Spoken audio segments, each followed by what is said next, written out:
Whoever imagined this wasn't thinking about campgrounds. They weren't thinking about RV parks or hookups or level ground. They were thinking about what happens when the road ends and you keep going anyway.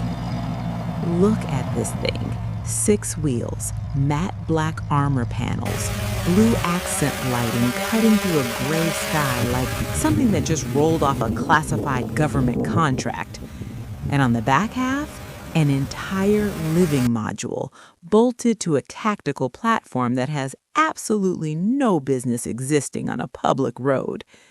Now, before we go any further, I want to be upfront about something because I always am on this channel. What you're looking at is an AI-generated concept. It doesn't exist. No factory built it, no dealership has one, no one is taking orders. It's pure imagination, rendered into something so convincing it almost makes you angry that it isn't real. And honestly, that's exactly why it's worth a serious breakdown. When a designer has 0 constraints, 0 budget committees, 0 safety regulations to answer to, this is apparently what they dream up. Here's what we're doing today. Full walk around, front to rear, top to bottom. Then we're going inside, or at least we're going to figure out what's almost certainly happening in there based on everything we can see from the outside. Then powertrain logic, and then my honest verdict, including the one detail on this concept that I think is genuinely ahead of anything I've seen in the overlanding or expedition vehicle space. Stay with me, because there's something happening on that roof I want to save until we get there. And once I explain it, you're going to look at this entire vehicle differently. Let's go. Let's start at the front, because the front of this concept makes a statement before you've even processed what you're looking at. The face is pure aggression, but it's structured aggression. You've got a wide vertical grille in the center, heavy, bold, the kind of proportions you associate with military transport vehicles, MRAPs, armored personnel carriers. But flanking that grille are swept LED daytime running lights that arc like something from a near-future sci-fi film, blue-tinted, razor-thin, and they work because they contrast the brutality of the rest of the front end with something that feels almost precise, almost surgical. Below that, a serious front bumper. Not a fashion bumper, a purpose bumper. And centered on it, a winch, a heavy-duty recovery winch, the kind that tells you this vehicle was conceived for places where getting stuck is a real possibility and getting unstuck is something you handle yourself. No waiting for a tow truck, no cell service anyway. That detail alone tells you everything about the design intent. This isn't a vehicle that plans to stay on paved roads. This is a vehicle that plans to go somewhere most people wouldn't follow and come back on its own terms. Now let's move to the side profile, because this is where the concept gets genuinely interesting. The first thing you notice is the scale. This is a big vehicle. Based on the proportions relative to those tires, and we'll talk about those tires in a moment, this concept appears to span somewhere in the range of 25 to 30 feet in total length. The designer seems to have intended something in the 6x6 platform range, meaning 6 driven wheels, 3 axles, which would place it in the same territorial category as the Mercedes-Benz G63 AMG 6x6 or the Karlmann King, but significantly larger in habitation volume.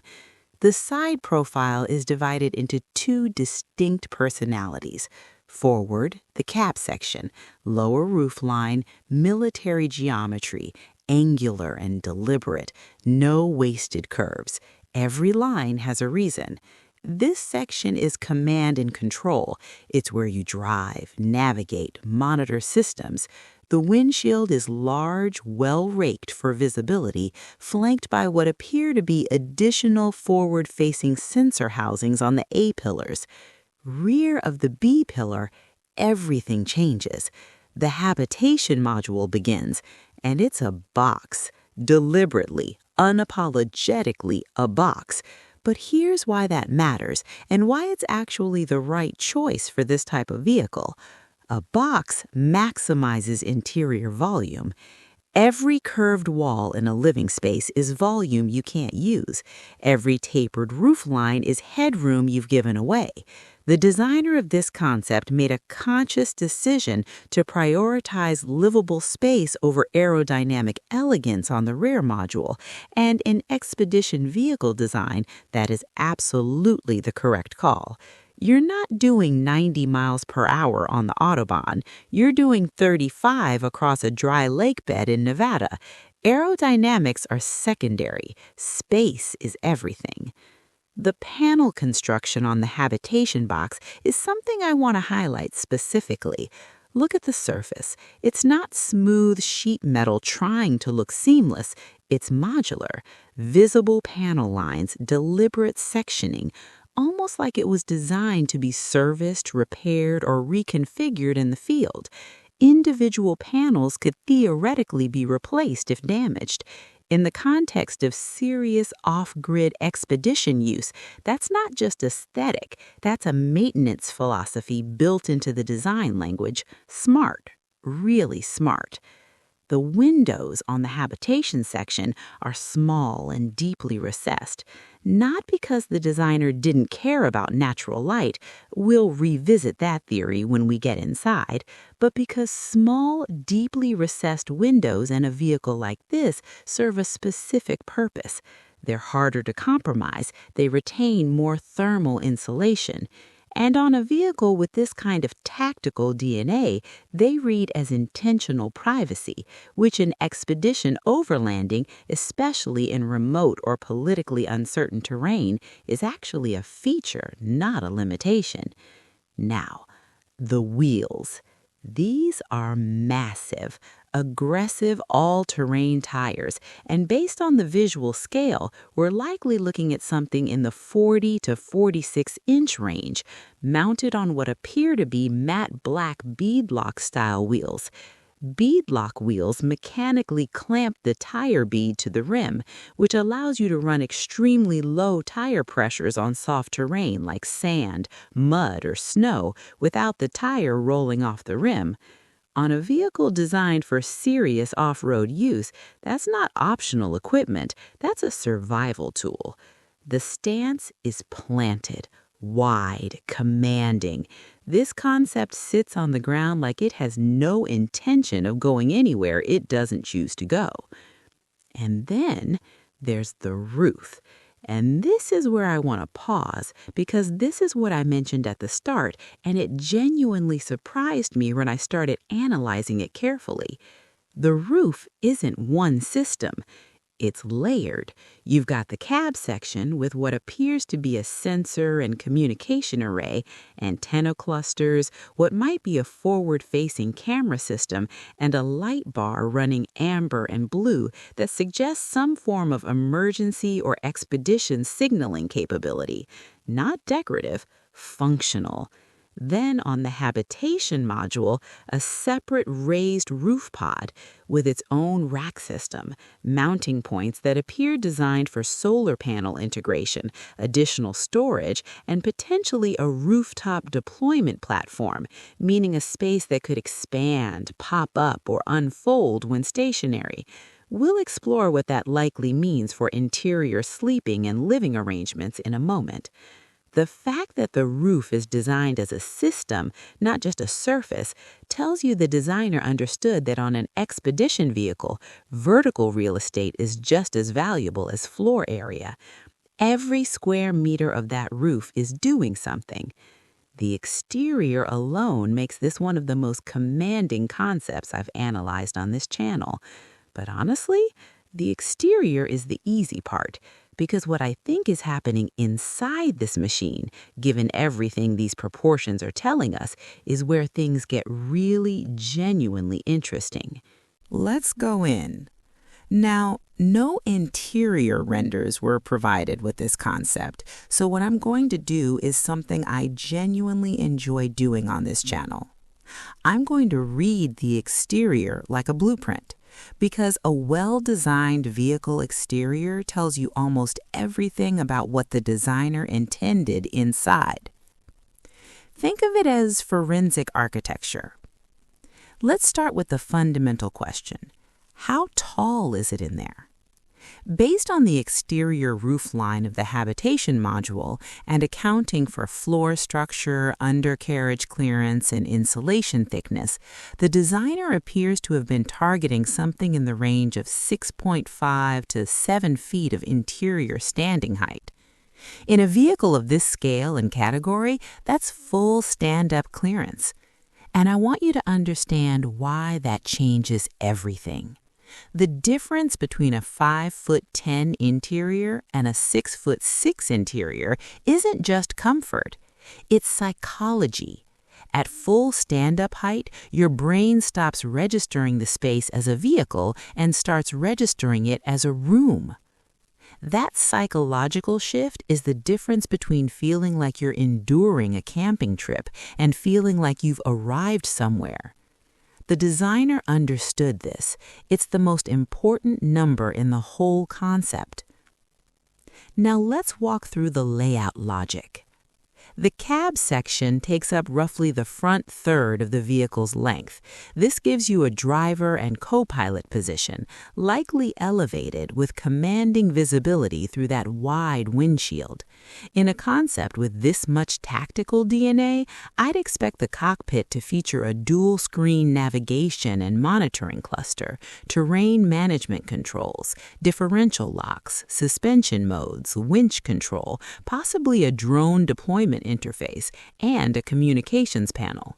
Not because someone is going to war, but because when you're genuinely remote, 3 days from the nearest town, no signal, no roads, you want systems around you that were designed for exactly that situation. The transition zone between cab and habitation module, roughly the B-pillar area, is where I think this concept does something clever. That transition in expedition vehicles is traditionally dead space, awkward, a structural necessity that nobody's figured out how to use. But the large door system visible in the side profile suggests the designer may have used that zone as the primary entry vestibule, a decompression space between the cockpit world and the living world, somewhere to take your boots off, store wet gear, hang jackets, charge devices. In overlanding culture, this kind of mudroom transition zone is something the community has been asking for in expedition vehicles for years. If this concept delivers that, that's a real-world solution to a real-world problem. Moving into the main living area. Based on the exterior dimensions, the habitation module appears to span roughly 12 to 15 feet in usable interior length. That's not enormous by traditional motorhome standards, but paired with that ceiling height and with the modular wall philosophy we saw outside, you're likely looking at a layout that prioritizes vertical organization over sprawling horizontal space. Think built-in storage from floor to ceiling. Think fold-out and fold-up surfaces. Think multi-function furniture that reconfigures based on whether you're cooking, eating, working, or sleeping. The small recessed windows we noted on the exterior would line the upper portion of the habitation walls, positioned to let in natural light from above your direct sight line, which actually creates a more spacious-feeling interior than traditional large side windows. It's a technique borrowed from high-end residential architecture, clear-story lighting. Light from above reads as openness, light from the side reads as exposure. The designer may have chosen this intentionally, and if so, it's a remarkably sophisticated borrowing from residential design language. Let's talk about the sleeping arrangement. And this is where that roof pod becomes really important. That raised rear roof section, the one with the rack system and the additional mounting platform, in expedition vehicle design language strongly suggests an expandable or pop-top sleeping loft. When stationary, a mechanism, hydraulic, electric, or manual, raises that roof section and creates a lofted sleeping platform above the main living area. In the folded position, it's the exterior pod we see. Deployed, it becomes a bedroom with, and this is the detail that matters, a view. Elevated, insulated with a potentially panoramic window panel that deploys with the roof. Imagine camping in Patagonia or the Scottish Highlands or the red rock of southern Utah, and your bedroom is elevated above the vehicle, looking out at the landscape from above the grass line. That's not camping, that's something else entirely.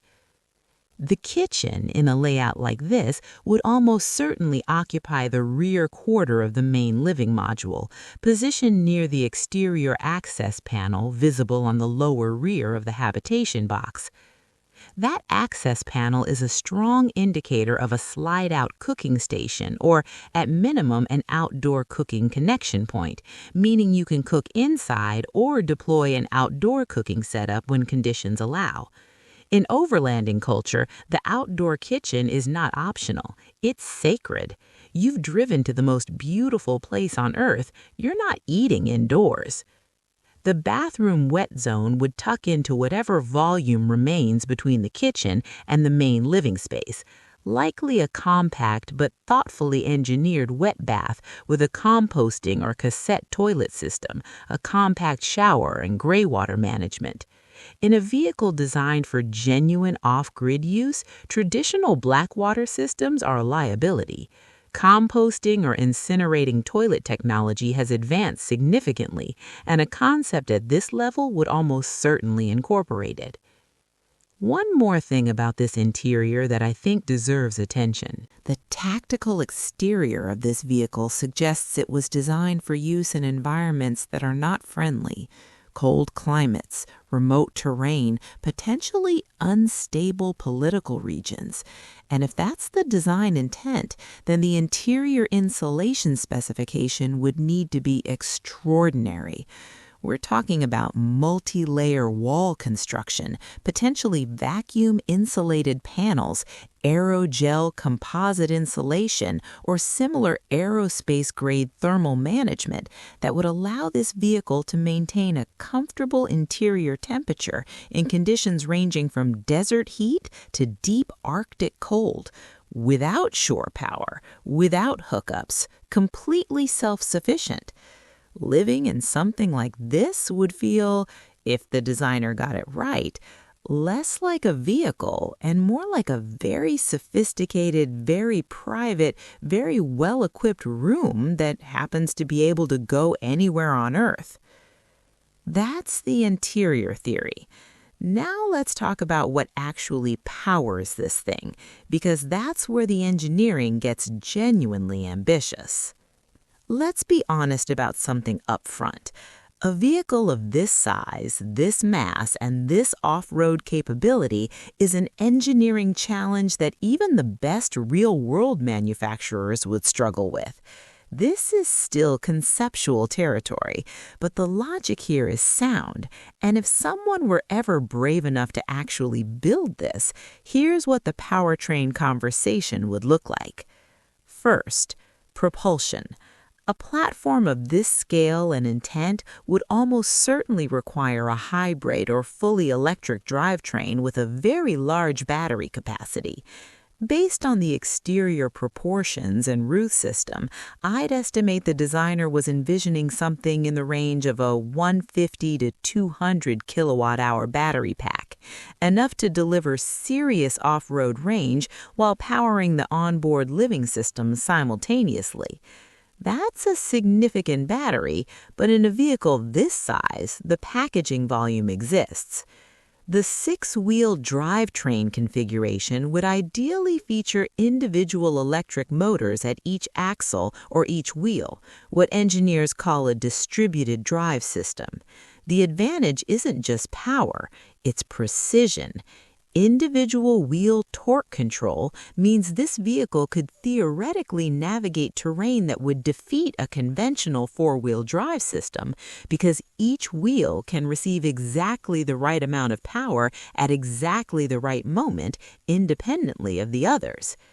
In the context of serious expedition use, crossing loose rock fields, deep sand, waterlogged ground, that's not a luxury. That's a capability multiplier.